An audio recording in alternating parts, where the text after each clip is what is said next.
Let me take this across to Shilpa Nair, who's been braving the situation in the city to get us constant updates from the ground and travelling across Chennai to tell you what the situation is in different pockets of the city. She joins us live right now from Mount Road in Chennai. Shilpa, good evening. Mount Road is, part of the heart of Chennai. And what I've been noticing from all the reports that you've sent us is that even these parts of Chennai, which usually don't get waterlogged, are completely underwater. So you can only imagine what the situation is in low-lying areas, particularly in those buildings which are close to lakes and in marshland.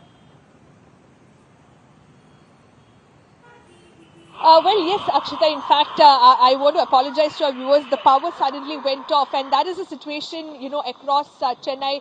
There's no power, and that is the reason why the screen, of course, just went blank. But as far as the situation in Chennai is concerned, it's quite concerning because even now, even as we're speaking, there is heavy rains that's pounding the city, and not just Chennai, but even the neighboring districts, Chengalpet, Tiruvallur, Kanchipuram, etc. And for that reason, there's massive flooding in all these four districts, and there is no, the biggest challenge for the Chennai Corporation and the Tamil Nadu government officials is the fact that the rains are simply not stopping. The cyclone is said to be looping and it's not moving forward towards the Andhra Pradesh side. So that is the reason why it is still close to the Chennai coast, and that is bringing a lot of rains. That's dumping a lot of rains in Chennai, Kanchipuram, Tiruvallur and Chengalpet. And the government, of course, has now declared a public holiday tomorrow for all these four districts, and even for the public, the private establishments and offices. The State Disaster Management Authority has advised them to allow their employees to work from home because the situation is simply dangerous for people to venture out unnecessarily. There's massive flooding on the streets. Water has entered homes. There are strong winds. Trees are falling. Branches of trees are falling. So all of this is happening on ground, and that is the reason why the government believes it's best for people to stay indoors, and if at all they require assistance, helpline numbers have been given, especially for Chennai Corporation. Helpline numbers have been publicized so that anything that they need, they can get in touch with the officials. But that, of course, is simply not enough because what we're seeing is it's getting really difficult for the people of Chennai because water levels are rising and the water is simply not draining from the streets. Now, what we're given to understand is that there is a high tide, so that, of course, leads to a lesser rate of water draining out from the street. Another reason is because several water outlets, several water bodies in and around Chennai is already full. It's brimming.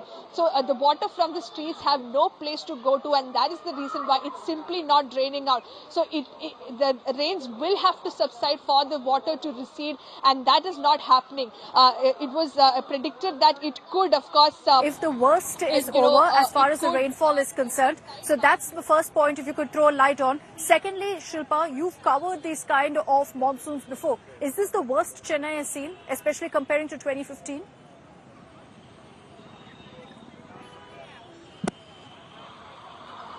Akshita, I was not able to hear your question, and I'm sorry that the visuals are quite dark because there is again a power cut. Across Chennai, there is power cuts because the electricity department has cut off power in multiple areas because the water levels, of course, have gone up, and because of the strong winds, they do not want cable lines to get snapped. That is also another reason. So power is out in most of the localities, and that, of course, is causing a lot of inconvenience for the public because most of them are indoors and they have no access to electricity, and the kind of troubles that it can cause.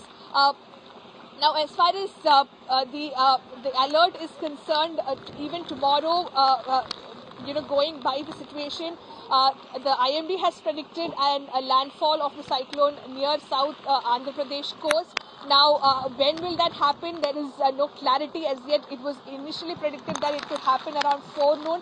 But considering the fact the cyclone is now looping and it's not moving as fast as they had predicted it, we'll have to wait and see what the recent update from IMD would be. But the situation is quite concerning. In fact, I am at Mount Road. This is one of the major arterial roads in the city. Even for us to go to do ground reports, to show our viewers the extent of flooding in Chennai, it's simply not possible because most of the roads are now flooded and access to those roads roads have completely been cut off, and that is the reason why even we are not able to move freely around the city. At least 13 subways in Chennai have been shut because water has completely entered those subways. Train services have been cancelled. So many train services have been cancelled. Over 150 of them have been cancelled. And that is the reason why a lot of passengers are stranded at the Chennai Central Railway Station as well.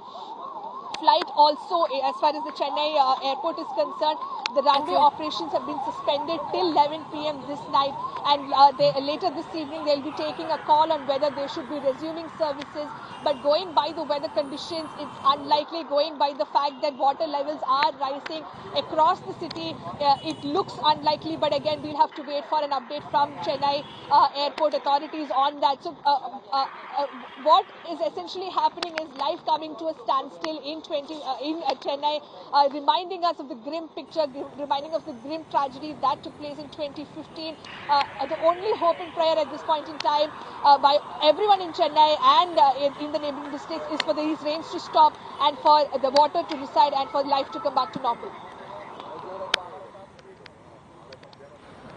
Very true. Shilpa, take care, be careful out there. We know how challenging it can be for you to report in those conditions. As Shilpa's been telling us, there's been no power for at least 24 hours and counting now. It doesn't look like it's going to come on anytime now. The administration obviously taking this step as a precautionary measure as well. There's been no let-up of the rain. This cyclone that we're talking about, Michaung, is more of a rain-bearing cyclone. In some cases, the systems have stronger winds. In this case, it's got more rain than really strong winds.